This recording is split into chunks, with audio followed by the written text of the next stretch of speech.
सियासी अड्डा की जानिब से तमाम व्यूअर्स और सब्सक्राइबर्स को इस 2025 के इस नए साल में आप सभी का खैर मकदम और स्वागत करते हैं। साथियों, आप देख रहे हैं सियासी अड्डा। मैं हूं आपके साथ ज़िया खान। साथियों, राजस्थान के जैसलमेर जिले में एक ऐसी घटना सामने आई जिसमें सभी को हैरत में डाल दिया है। जैसलमेर के मोहनगढ़ी इलाके के एक खेत में बोरवेल की खुदाई की जा रही थी। तकरीबन 850 फीट खुदाई के बाद अचानक तेज प्रेशर के साथ पानी आने लगा। जमीन के अंदर से पानी की धारा इतनी तेज थी कि धारा कई फीट तक तेज उठने लगी। पानी के प्रेशर की वजह से मौके पर तकरीबन 25 फीट गहरा बन गया और बोरवेल मशीन कर रही खुदाई गड्ढे गड्ढे में समा गई। किसी तरह काम कर रहे बोरवेल मशीन पर कर्मचारी और स्थानीय लोगों ने भाग कर अपनी जान बचाई। इस घटना के बाद से स्थानीय लोग सक्के में।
मणिपुर में बीते साल मई से जातीय हिंसा चल रही है, जिसमें अब तक 200 से ज्यादा लोग मारे गए हैं और हजारों लोग विस्थापित हुए हैं। नवंबर में मणिपुर के जिरीबाम में 3 महिलाओं और उनके 3 बच्चों को हत्या के बाद भी बवाल हुआ। राज्य में लगातार हो रही हिंसा के चलते एन बीरेन सिंह ने नेतृत्व वाली भाजपा सरकार भारी दबाव में है। मणिपुर हिंसा को लेकर सीएम एन बीरेन सिंह ने जनता से माफी मांगी है। उन्होंने कहा कि 2024 का पूरा साल बेहद खराब रहा। मैं राज्य के लोगों से उसके लिए माफी मांगता हूं। कई लोगों ने अपनी प्रियजनों को खो दिया, कई लोगों ने अपना घर छोड़ दिया। मुझे इसका दुख है। पिछले 3-4 महीनों में शांति की स्थिति देखकर मुझे उम्मीद है कि 2025 में राज्य में सामान्य स्थिति बहाल हो जाएगी। साथियों, वहीं पर जैसे ही बीरेन सिंह ने माफी मांगी, बीरेन सिंह के माफी पर कांग्रेस ने पीएम मोदी पर बोला हमला। कहा पीएम मोदी पूरे देश और दुनिया की यात्रा करते रहते हैं, लेकिन वहां जाकर माफी क्यों नहीं मांगते।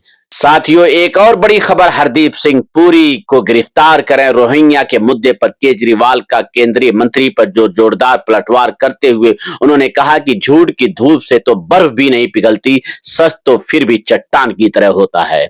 पुरी ने कहा कि सच्चाई यह है कि आज तक कहीं भी किसी भी रोहिंग्या को कोई भी ईडब्ल्यूएस प्लेट नहीं दिया गया है। साथियों, अब टिकट बंटवारे से प्रचार तक दिल्ली चुनाव के लिए मायावती की पार्टी ने बनाई खास रणनीति। मायावती की अगुवाई वाली बहुजन समाज पार्टी ने दिल्ली चुनाव को लेकर खास प्लान बनाया है। बसपा के चुनाव अभियान का आगाज 5 जनवरी को कोंडली में आकाश आनंद की रैली के साथ होगा। पिछले 3 विधानसभा चुनाव में खाता खोलने में भी विफल रही। अब बसपा की रणनीति क्या है? बसपा ने दिल्ली चुनाव के लिए जो रणनीति तैयार की है उसमें कैडर के साथ ही टिकट बंटवारे पर फोकस किया गया है। बसपा कैडर को एक्टिव करने के लिए पार्टी पदाधिकारियों को मैदान में उतारेगी। पार्टी की दिल्ली इकाई जगह जगह कैडर कैंप के साथ ही कार्यकर्ता सम्मेलन और बैठकों का आयोजन करेगी। मायावती का स्पष्ट निर्देश है कि दिल्ली के दलित और बहुजन समाज को बसपा के साथ लाने का प्रयास किया जाए। दिल्ली में दलित समाज की आबादी करीब 20% है और 12 सीटें हैं इस वर्ग के लिए आरक्षित हैं। मायावती की नजर इस वर्ग को साधने पर है। साथियों, उत्तर प्रदेश जिला महाराजगंज के परतावल ब्लॉक के पिपरा खादर सिवान में दिखाई दिया तेंदुआ। पुलिस विभाग और वन विभाग की टीम कार्रवाई में जुटी है, जो कई गांवों में दहशत का माहौल।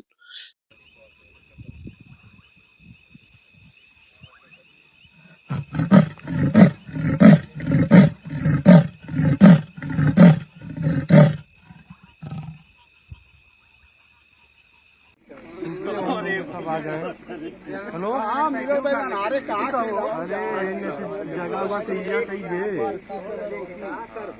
अरे आई भाई नहीं है।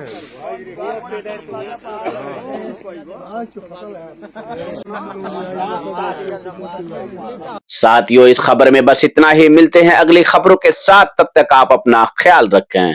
जय हिंद, जय भारत, अस्सलाम वालेकुम, आदाब।